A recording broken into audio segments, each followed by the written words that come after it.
नमस्कार। Good afternoon.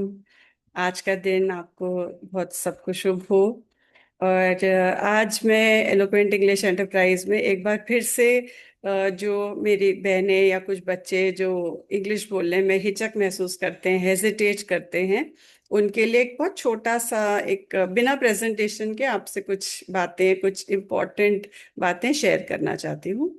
तो आपका पहले तो जो भी मेरे नए सब्सक्राइबर्स हैं और जो मेरे पुराने सब्सक्राइबर्स हैं, जो मेरे ऑलरेडी फैमिली से जुड़े हुए हैं, आप सबका बहुत बहुत स्वागत है। तो हम एक बार फिर से उसी जगह से शुरू करते हैं कि हम इंग्लिश बोलने में या अंग्रेजी बोलने में हिचकते क्यों हैं, हमें क्यों झिझक महसूस होती है। सबसे पहली बात ये कि हमको लगता है अगर हम कुछ गलत बोलेंगे तो लोग हमारा मजाक बनाएंगे, हम पर हंसेंगे। लेकिन ऐसा कुछ नहीं है। दूसरा, हमको लगता है कि हमें इंग्लिश की ग्रामर नहीं आती, हमने उसका इस तरह के जो मतलब जो इंग्लिश ग्रामर है, जिसको हिंदी में मेरे को सही शब्द नहीं आ रहा है, व्याकरण है। हमें अंग्रेजी का व्याकरण नहीं आता, लेकिन ऐसा कुछ भी नहीं है। किसी भी भाषा को जब कोई बच्चा सीखता है तो वो ग्रामर नहीं सीख के बड़ा होता। आपने जब हिंदी सीखी थी तो क्या आपने पहले सीखा था कि संज्ञा क्या होती है, सर्वनाम क्या होता है, इस तरह क्रिया क्या होती है? ऐसा कुछ भी नहीं सीखा था, आपने सीधा हिंदी बोलना शुरू कर दिया। ठीक है। दूसरा, एक और जो हमको हिचक महसूस होती है कि स्कूल में तो बोले नहीं, अब हम बड़े हो गए, अब हम कैसे बोलें।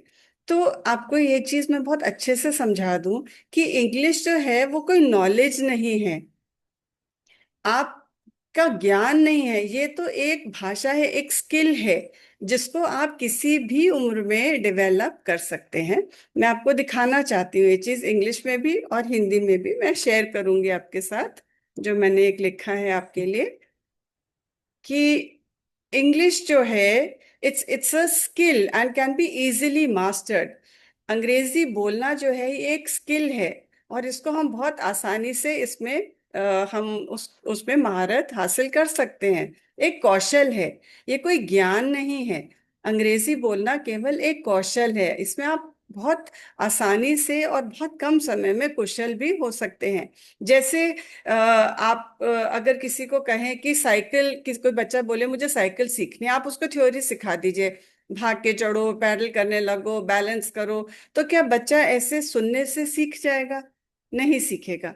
आप मुझे कहें कि कार चलाना सीख लीजिए मैडम, मैं गाड़ी में बैठ जाऊं, मतलब बिना बैठे आप मुझे थ्योरी समझा दें, गाड़ी में बैठो, उसका इग्निशन ऑन करो, जब गाड़ी ऑन हो जाती है तो आप क्लच दबाओ, धीरे धीरे एक्सीलरेटर को दबाओ, क्लच को छोड़ो, गाड़ी चलने लगेगी, स्टेयरिंग से संभाल लो। तो क्या कहने से कोई गाड़ी चलाना सीख लेगा?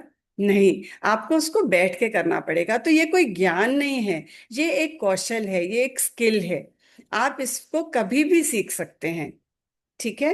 तो ये जो आपके मन में एक विचार है कि हम नहीं सीख सकते, इसको निकाल दीजिए। क्योंकि भाषा तो बच्चे ही सीख लेते हैं, आपको केवल उसकी थोड़ी सी प्रैक्टिस करनी है। जब भी समय मिलता है आप खुद से बात कीजिए या आप किसी और से बात कीजिए।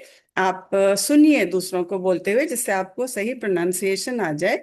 लेकिन इसमें घबराने जैसी वाली बात या हम नहीं सीख सकते, ऐसा कुछ भी नहीं है। आपने जब रोटी बनाना सीखा, हमारी नानी दादी जो थे वो क्या बहुत पढ़े लिखे थे, वो क्या पीएचडी थे, लेकिन खाना बहुत अच्छा बनाते थे। आजकल की लड़कियां इतनी पढ़ी लिखी हैं लेकिन शायद उतना अच्छा खाना नहीं बना पाती हैं, उतनी वैरायटी नहीं बना पाती। तो ये कुछ चीजें हैं जिनका पढ़ाई लिखाई से कोई लेना देना ही नहीं है। तो अगर आपने अंग्रेजी बोलनी सीखनी है, आप मेरे सिंपल सिंपल गाइडलाइंस को फॉलो कीजिए और आप बहुत जल्दी सीख जाएंगे, ये मेरा वादा है। और मैं कोई दिन नहीं बता रही कि 21 दिन, 30 दिन, 60 दिन, 90 दिन, ऐसा कुछ भी नहीं है। आप अपने हिसाब से सीखिए। आप आपकी अपनी कन्वीनियंस जो होती है आप उसके हिसाब से सीखिए। तो आज के लिए बस इतना ही। मैं जब अगला वाला बनाऊंगी इसका साथ का एक और प्रेजेंटेशन, उसमें मैं आपको कुछ बहुत सिंपल चीजें बताऊंगी जिससे कि आप अंग्रेजी को बोलने की शुरुआत कर सकते हैं। जैसे मैंने पहले भी किया था, वो बीच में छूट गया, इसलिए दोबारा से शुरू कर रही हूँ। तो जब तक मैं वापस आती हूँ थोड़ी प्रतीक्षा कीजिए।